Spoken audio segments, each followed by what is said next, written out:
Hey guys, I'm going to let people get in here and then I'm going to start. This is actually what I'm very excited to do. So, yeah, I'm just excited.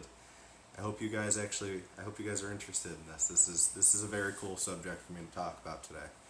Today we're going to talk about the independent media movement. I want to explain, first of all, what exactly that is and why I've been referring to it, because there's no real name for it right now. I've been referring to it as that because I don't know what else to refer to it as.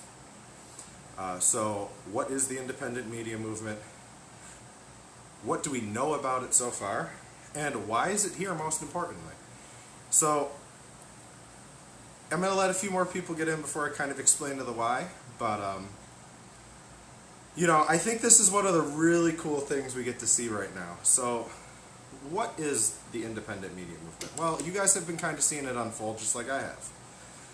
A lot of people have taken to YouTube and Facebook live streams because they're fed up with the news not representing the truth, not representing what's in our best interest. So a lot of people have taken to these live streams, a lot of people have taken YouTube videos, podcasts, you name it, to take back the news. So I've been referring to it as that. I'm sure you guys can refer to it as something else. It doesn't really matter. But so the important thing here is that we start to control the narrative over the mainstream media. And that really is kind of the basis behind the independent media movement. It's so people control the narrative. Because at the end of the day, the media and the news, they have one job. And that job's to inform the electorate, to inform and educate the electorate. And you know what? The news and the mainstream media, they have not informed and educated the electorate. That's why we get presidential candidates that are such jokes. Donald Trump, Joe Biden, are you kidding me? Sorry, I try not to get political, but are you kidding me? You're telling me those are the best two we got? Come on.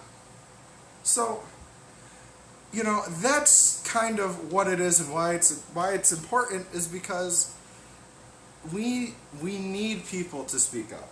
Not just the elite and people collecting these 6-7 figure salaries who are being told what to say, but from everyday people. We need to hear what they need to say. And that's what this has been about. That's why there's so many people streaming on Facebook.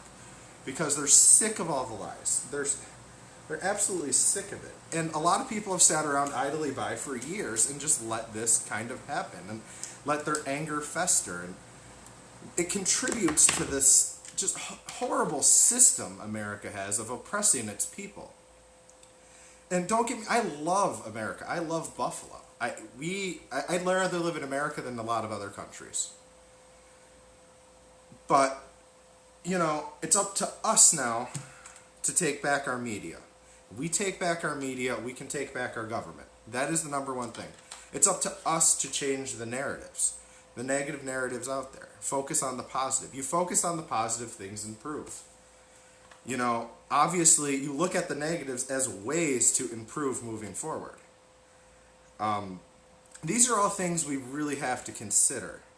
Now, I know there's not a lot of people in. There's probably someone live from Niagara Square right now. That's fine. But the independent media movement's very important because this is just a lot of people who just took up one day and started streaming. So the first day of the Minneapolis protest, I'll give you guys my story. The first day, the Minneapolis protest, I was watching Facebook live stream, just like a lot of you guys were here in Buffalo. And I was watching Simone Scott out of St. Paul, who she has started the We Can't Breathe Foundation, she's maybe not started it, but she's been a big part of it. She's doing absolutely phenomenal work. If you don't know who she is, you should look into her. But she started streaming it, and she had like 200,000 people watching her stream. And she was just showing everything. And when you walk around the Buffalo protest like I did when we were starting at around 4:45, and you didn't really see the news around, right? So I was like, somebody has to record this. So that's what I did. And a lot of other people felt that way. And that's huge because it lets us control the narratives. It lets us say, look, you guys can lie about us all you want, but we have the video. We have it. An educated populace is the most dangerous thing to the government. That is why the mainstream media suppresses information and twists it any which way they want. They don't want an educated populace. They don't want an educated electorate. Educated electorates are dangerous for governments. Seriously. Like, very dangerous. You know, if people were educated, we'd realize, hey, there's not just two parties. There's a Green Party and Libertarian Party who actually put up quality candidates. I don't know much about the Green Party candidate. I don't know who won their primary, but for the Libertarian Party is Jo Jorgensen. She's PhD in psychology, super intelligent woman. Like, you know, awesome candidate. She has some great ideas about nuclear energy, about police reform. You know, and they get no coverage. And you know why they get no coverage? Because the media doesn't want you to know who these people are. Because they'll cut their funding. I'm sorry, I'm getting off on a tangent here. I've been trying to stay as apolitical as I can so far through this whole thing. But it's hard to stay neutral when I'm talking about the news because it aggravates me so much when I watch it. Because I see the way they report half-truths. Because when you go and read online, you're like, technically they were right, but they didn't report the whole story. And every news station's guilty of this. The news should set the argument for both sides of each story. I don't care what news station it is. It should be both arguments to each story. And the question ultimately that should be asked, is this important information that people need to know in the voters' booth? That is what the news needs to ask before they run stories. That is why the independent media movement's important. Because yes, these protests, they are important for when you get into the voting booth. They are important to educate yourself. It is important to know what's going on within your communities. And the news, I mean, come on, you guys see the way, if you guys watched my stream since day one, you see the way the media has twisted everything, and you see how the protests have actually been. So, you know, I appreciate all of you guys that have really supported me through this. You know, you guys have been phenomenal. And not just you guys supporting me, but anybody supporting any of the live streamers out there. You guys are doing a great thing by just wanting to educate yourself with the truth and wanting to see in first-hand accounts off people's cell phones what the hell is going on. Because I think it's very important people know what's going on. I really do. I really do love and appreciate all you guys. You guys have been awesome through this whole thing. And the independent media movement is such a big thing. And again, it's not an official name for it. It's just kind of what I've been calling it. But I don't know what else to call it. What else would you call it? I mean, this is literally the people taking back the news narrative. This is people taking to YouTube, taking to Facebook, taking to Instagram, saying, you know what? The news has failed us. We're going to do this the right way. And we've done it. I mean, we're not perfect. We're not perfect people behind the cell phones, behind the cameras. Don't get me wrong. We say dumb things all the time. I say dumb things all the time.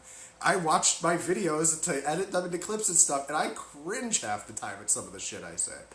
So, yeah, guys, like, we're not perfect human beings behind these cameras and cell phones. But that's the great part about it. We're not polished. We're authentic. You know what I mean? And you don't get that from the news. You don't get real perspectives from the news. They're inauthentic. They represent their sponsors, and they don't represent you, right? And maybe I don't represent you either, but at least I'm trying to give you an honest first-hand account so you guys can make up your own minds. I stay apolitical most of the time. But again, it's hard to do that when talking about the news because it aggravates me. Because, I mean, it just, again, it's just they twist every little thing. And I said this already, and I know, now I'm kind of circling. But it's up to us, you know, to keep taking it back. It's up to us to keep supporting these people. Guys, we got to keep full court press. Not just on the police, but on the news, too. The news is the ones who's twisted the narratives for decades and decades and tried to condition people on how to think.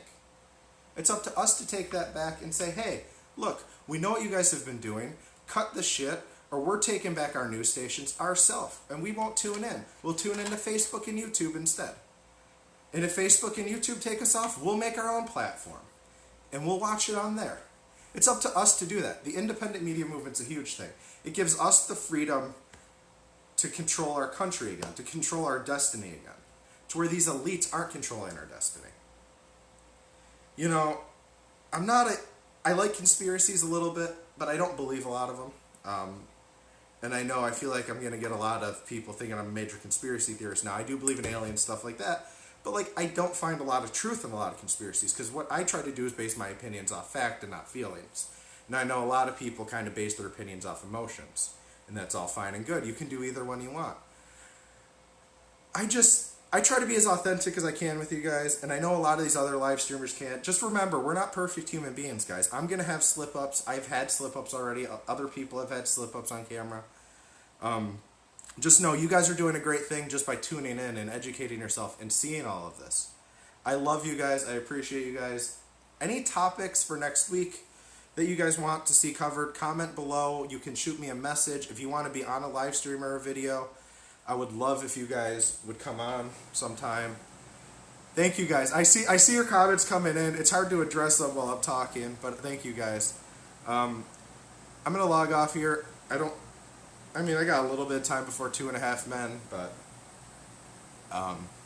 yeah, guys, you guys have a great night, and as always, I love you guys, and if anything to take away from this stream, just know tuning in to all these different live streamers and YouTubers is huge, and every single one of us appreciates you guys wanting to know the truth, and I thank you guys, seriously.